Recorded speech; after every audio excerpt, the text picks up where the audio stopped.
Halo bro, kita lanjut dengan sutra-sutra Dhammapada. Sutra berikutnya, lihatlah dirimu dalam orang lain. Lalu siapa yang bisa dirimu sakiti? Kerugian apa yang bisa dirimu lakukan? Lihat, intinya, ini bukan ajaran moral, ini adalah regenerasi spiritual, sebuah revolusi. Lihatlah dirimu dalam orang lain. Tidak hanya secara filosofis, tetapi juga secara eksistensial. Singkirkan ego, dan dirimu akan bisa melihat bahwa dirimu ada dalam semua, bahwa hidup adalah satu. Lalu siapa yang bisa dirimu sakiti? Kerugian apa yang bisa dirimu lakukan? Sutra berikutnya, dia yang mencari kebahagiaan, dengan menyakiti mereka yang mencari kebahagiaan, tidak akan pernah menemukan kebahagiaan.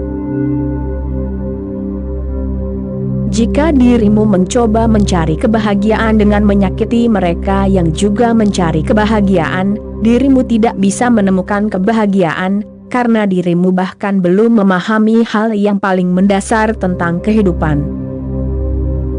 Dalam ketidaktahuan seperti itu, bagaimana dirimu bisa bahagia?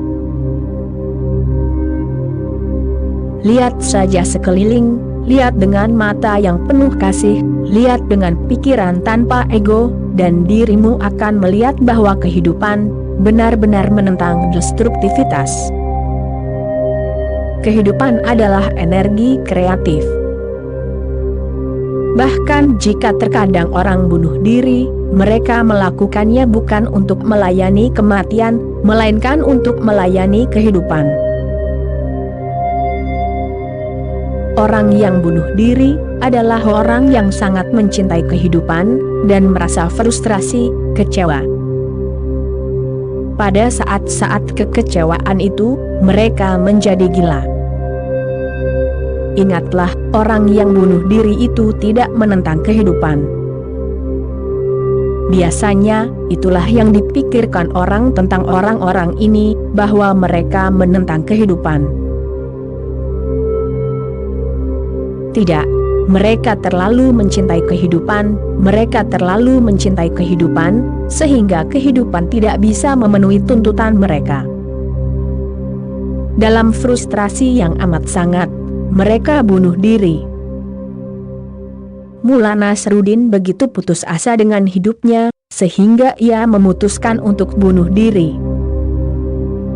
Tidak ada seorang pun yang ingin mati. Itu berarti kehidupan ingin terus berlanjut selamanya.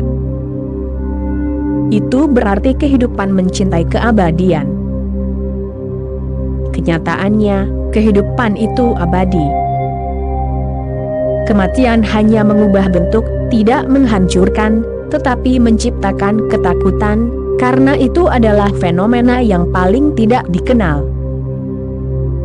Ketakutan hanya hilang ketika, dalam meditasi yang mendalam, dirimu mengenal kematian. Ketika dalam meditasi yang mendalam dirimu tahu, aku bukan tubuh, bukan pikiran.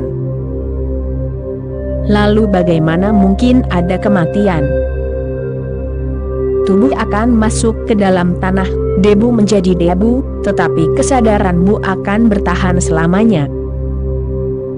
Kemudian rasa takut akan hilang. Dan ketika rasa takut menghilang dalam dirimu, hasrat yang besar muncul untuk membantu orang lain. Sehingga mereka juga bisa menghilangkan rasa takut mereka, karena orang yang hidup dalam ketakutan, sedang hidup dalam penderitaan. Hidup mereka adalah mimpi buruk yang dikelilingi oleh rasa takut. Hidup seharusnya dikelilingi oleh cinta, bukan oleh rasa takut. Rasa takutlah yang menciptakan kemarahan. Rasa takutlah yang pada akhirnya menciptakan kekerasan. pernahkah dirimu melihat bahwa rasa takut hanyalah bentuk feminin dari kemarahan, dan kemarahan adalah bentuk maskulin dari ketakutan? Rasa takut adalah bentuk kemarahan pasif, dan kemarahan adalah bentuk ketakutan aktif. Jadi dirimu bisa mengubah rasa takut menjadi kemarahan dengan sangat mudah, dan sebaliknya. Terkadang orang datang kepadaku dan mereka berkata, kami merasa sangat takut. Aku berkata kepada mereka, pergi dan pukul bantal dan marahlah pada bantal itu. Mereka berkata, apa yang akan terjadi? Aku berkata, coba saja. Dan itu menjadi wahyu bahkan bagi mereka. Jika mereka bisa memukul bantal dengan kemarahan yang nyata dan panas, rasa takut segera menghilang, karena energi yang sama berubah dan menjadi aktif. Itu tidak aktif, lalu menjadi ketakutan. Ketakutan adalah akar penyebab kebencian, kemarahan, kekerasan. Bantu orang agar tidak takut. Namun, bagaimana dirimu bisa membantu orang agar tidak takut, jika dirimu tidak tahu apa itu keberanian? Dia yang mencari kebahagiaan, dengan menyakiti mereka yang mencari kebahagiaan, tidak akan pernah menemukan kebahagiaan. Dirimu bisa menemukan kebahagiaan, hanya jika dirimu membantu orang lain juga menuju kebahagiaan. Dirimu tidak bisa menemukan kebahagiaan sendirian. Itulah yang telah dirimu coba. Dirimu telah mencoba untuk bahagia sendirian, dan membiarkan orang lain masuk neraka. Dirimu tidak sendirian, kita saling terhubung satu sama lain. Jika semua orang masuk neraka, dirimu tidak bisa masuk surga, ingatlah. Ada perumpamaan yang indah tentang Buddha Gautama. Ia tiba di gerbang surga. Pintu-pintu terbuka lebar untuknya, alunan musik yang hebat menyambutnya, dan para malaikat dengan karangan bunga, tetapi Buddha menolak untuk masuk. Ia berkata, aku akan menunggu di sini. Sebelum makhluk terakhir masuk ke surga, aku tidak bisa masuk. Para malaikat membujuknya, semua orang akan membutuhkan waktu yang sangat lama, semua pria, semua wanita, dan semua gajah, dan semut dan lain-lain. Jika dirimu berpikir agar semua makhluk masuk terlebih dahulu, maka itu akan membutuhkan waktu yang sangat lama. Buddha berkata, tidak ada yang perlu dikhawatirkan, aku akan menunggu. Aku bisa menunggu, aku tahu bagaimana cara menunggu. Dan aku sudah bahagia selamanya, apalagi yang bisa diberikan surga kepadaku? Tidak ada yang lebih dari itu. Jadi aku akan menunggu di sini, tetapi aku tidak bisa masuk surga, kecuali semua orang sudah masuk. Dan ceritanya berlanjut, bahwa Buddha masih menunggu di gerbang, para malaikat masih mencoba membujuknya. Berkali-kali mereka mencoba argumen baru, tetapi dia belum bisa menerimanya dan menutup pintu. Dan pintu-pintunya terbuka, dan Buddha sedang menunggu. Ada 1001 penafsiran tentang kisah indah ini. Hari ini aku ingin mengingatkanmu tentang satu hal, bahkan jika Buddha ingin masuk sendiri, dia tidak bisa. Dia mengerti itu, itulah sebabnya dia berkata, sampai makhluk terakhir masuk, aku tidak akan masuk, karena dia mengerti bahwa itu tidak mungkin. Kita semua adalah satu, kita tidak terpisah. Tidak mungkin hanya tanganku yang masuk surga, bahkan jika masuk, itu akan menjadi tangan yang mati, itu bukan tanganku yang sebenarnya. Tidak mungkin satu mataku masuk surga, dan seluruh tubuh tetap berada di luar. Entah aku bisa masuk sebagai makhluk yang utuh, atau tidak sama sekali. Itulah yang dikatakan Buddha. Buddha berkata, aku hanya sebagian, keseluruhannya ada di luar. Aku tidak bisa masuk. Aku akan masuk hanya dengan keseluruhan. Jika dirimu memahami ini, pendekatanmu, hubunganmu dengan kehidupan, akan memiliki cita rasa yang sama sekali berbeda. Dirimu akan melihat semua adalah teman, dirimu akan berteman dengan kehidupan. Dalam persahabatan itu, dirimu akan mulai menjadi bahagia. Dalam cinta kasih itu, kebahagiaan yang besar akan muncul dalam dirimu. Sutra berikutnya, karena saudaramu seperti dirimu. Ia ingin bahagia. Jangan pernah menyakitinya, dan ketika kamu meninggalkan kehidupan ini, kamu juga akan menemukan kebahagiaan. Sutra ini telah disalahartikan, setidaknya selama 25 abad. Dan ketika kamu meninggalkan kehidupan ini, kamu akan menemukan kebahagiaan. Sutra ini telah ditafsirkan berulang kali, seolah-olah mengatakan sesuatu tentang kehidupan setelah kematian.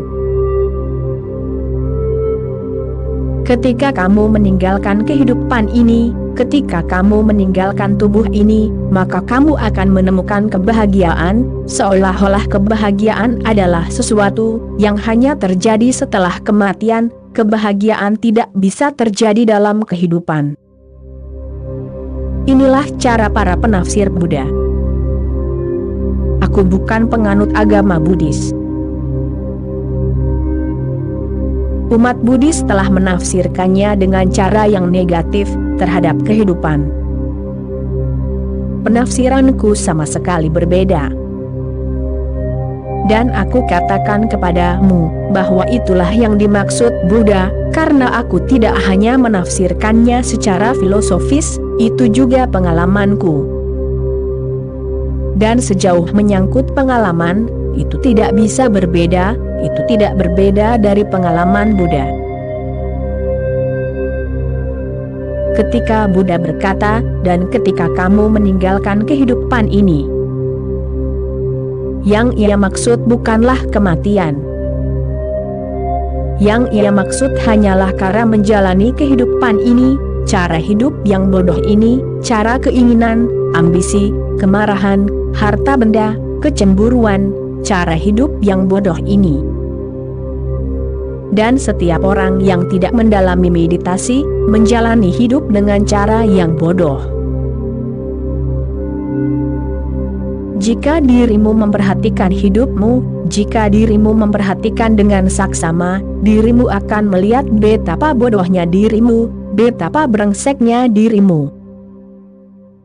Hidup tanpa meditasi berarti menjadi bodoh, karena apapun yang dirimu lakukan, akan menjadi salah.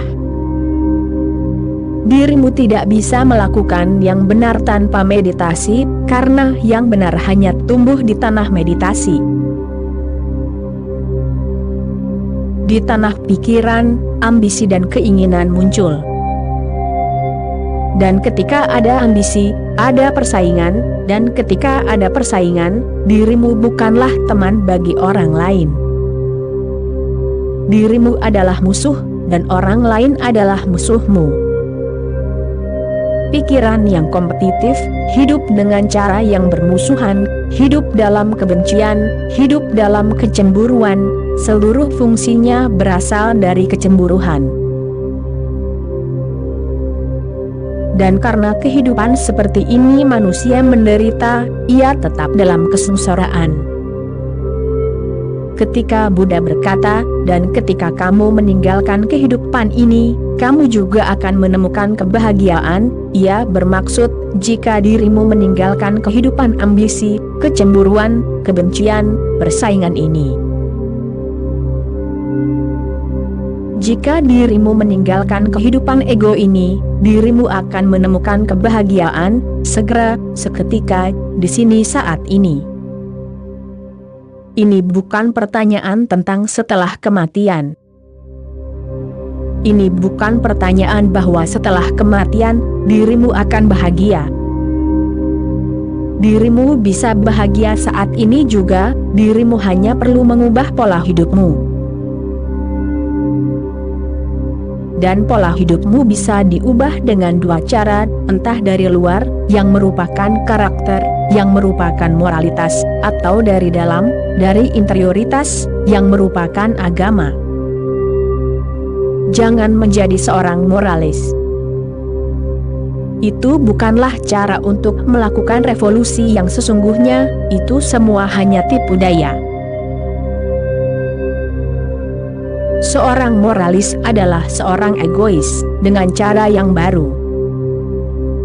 Ia hidup dalam kesengsaraan. Hanya orang yang telah memulai hidup dari pusat, yang memasuki subjektivitasnya sendiri, dalam keheningan yang mendalam, akan mendapatkan kebahagiaan yang melimpah padanya. Oke bro, itulah kutipan ceramah kali ini, kita sambung lagi nanti bro. Terima kasih bro.